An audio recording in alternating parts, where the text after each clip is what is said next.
It all started with a flood of notifications one morning. My phone kept buzzing, and when I finally checked, my heart dropped. Dozens, no, hundreds of emails about failed deliveries filled my inbox. At first I thought it was some kind of glitch, but the truth was far worse. My email account had been hacked. I couldn't believe it. I'd heard about this happening to other people, but never thought it would happen to me. My password was simple, sure, but I didn't think it was that vulnerable. Apparently, I was wrong. The hacker had taken control of my account and sent spam emails to what seemed like every address on my contact list. The bounce-back notifications were from emails that couldn't be delivered, probably because the addresses were outdated or incorrect. But what scared me more were the ones that did go through. Who knows how many people received those spam messages under my name.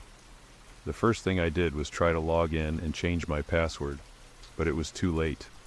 My account had been suspended due to suspicious activity. I felt sick. This wasn't just some personal email account. It was the one I used for work. My clients, colleagues, and even some of my friends were on that list. My mind raced with all the things that could go wrong. How many clients were going to think I was careless, or worse, that I'd intentionally sent them spam? I spent the next few hours on the phone with tech support, trying to regain access to my account. It was a nightmare. They kept asking me security questions, making me jump through hoops to prove it was really me. Eventually I got back in, but the damage was already done.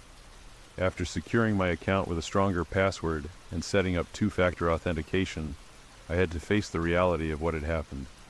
I had to let my clients know about the breach, explain that my account had been hacked, and apologize for the spam they might have received. It was humiliating. I could almost feel their judgment, even if most of them were understanding. What hit me hardest was the blow to my professional reputation. I've always prided myself on being reliable and trustworthy, and now this had happened. I couldn't stop thinking about what they must think of me now. It was a hard lesson in digital security, and it's one I'll never forget. I've tightened everything up since then. New passwords, better security measures, but the anxiety lingers.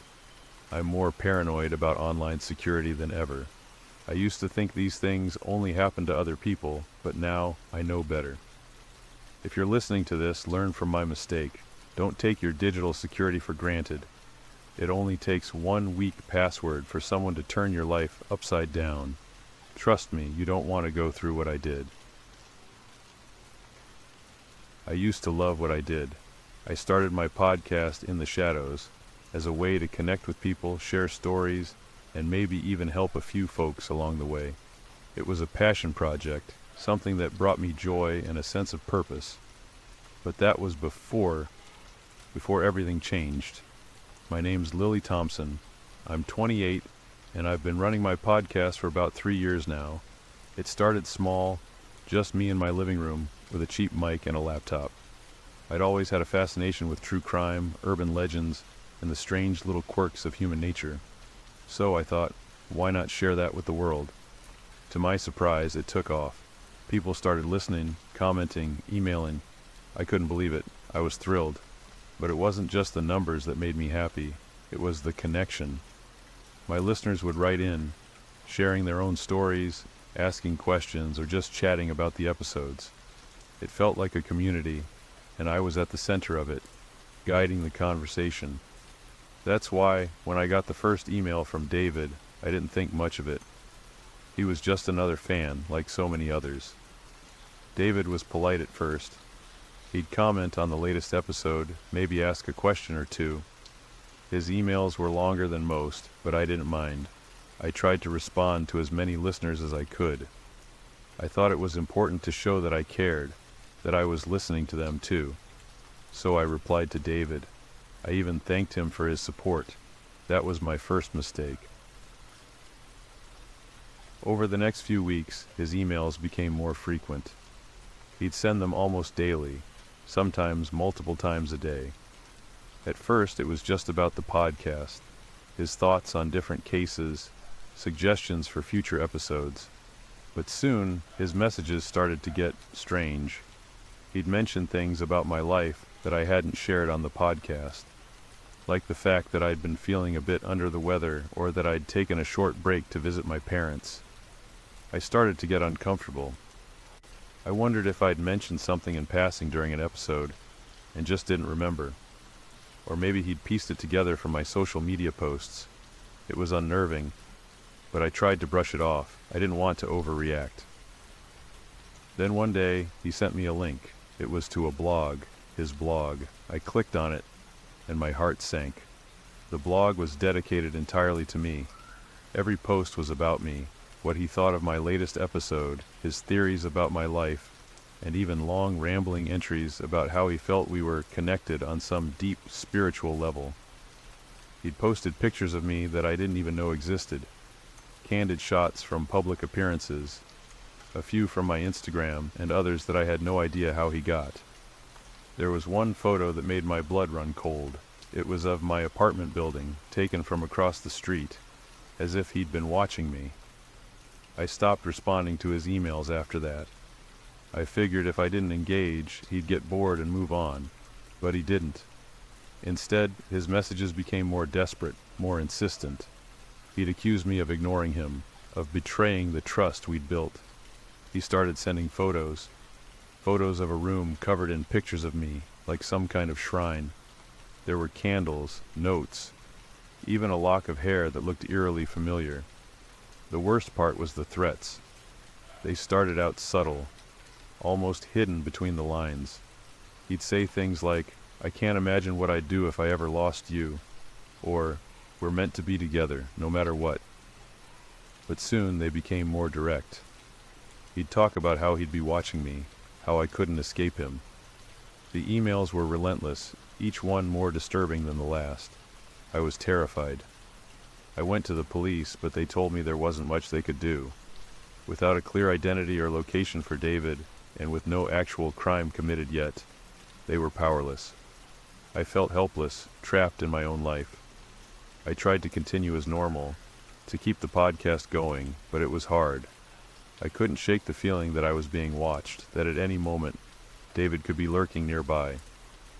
I started to isolate myself, avoiding public appearances, deleting my social media accounts, and even changing my phone number.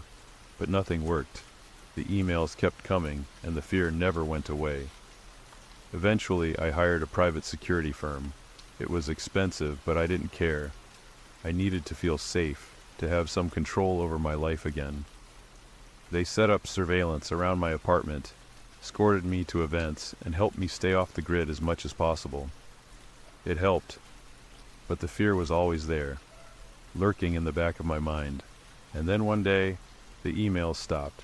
Just like that, they stopped. No more messages, no more threats, nothing. I should have been relieved, but instead, I felt a strange kind of dread. It was too sudden, too abrupt. I couldn't help but wonder what it meant. Had he moved on? Or was he planning something? I still don't know. The police never found out who David was. The security firm didn't either. It's like he vanished into thin air. But I can't shake the feeling that he's still out there, watching, waiting for the right moment to strike. I've tried to move on, to put the whole thing behind me, but it's hard. Every time I open my email, every time I step outside, I feel that same sense of dread, that same fear that he could be there just out of sight.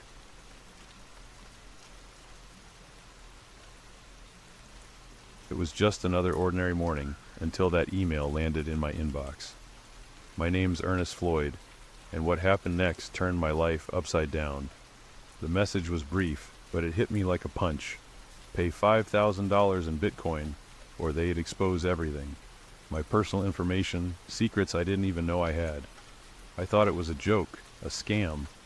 So with more bravado than sense, I replied, trying to scare them off. But that confidence didn't last.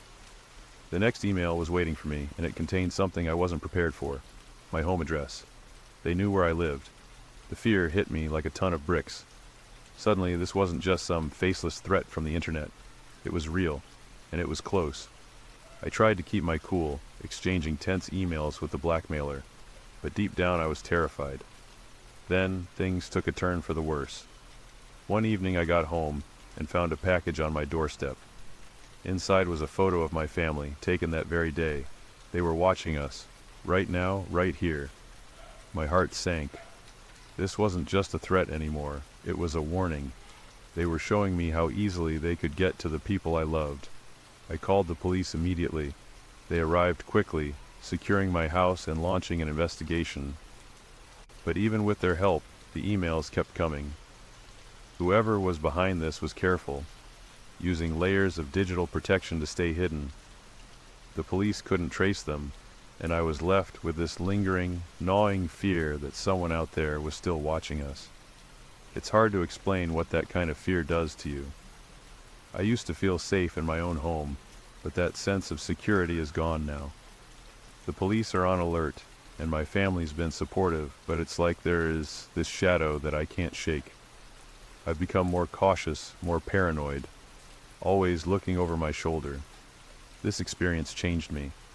I learned the hard way that the threats you think are far away can get dangerously close, and they can come out of nowhere, right through your inbox. So if you're hearing this, take it as a warning. Not every threat is empty, and not every email is harmless. Some of them are real, and they can turn your life into a nightmare.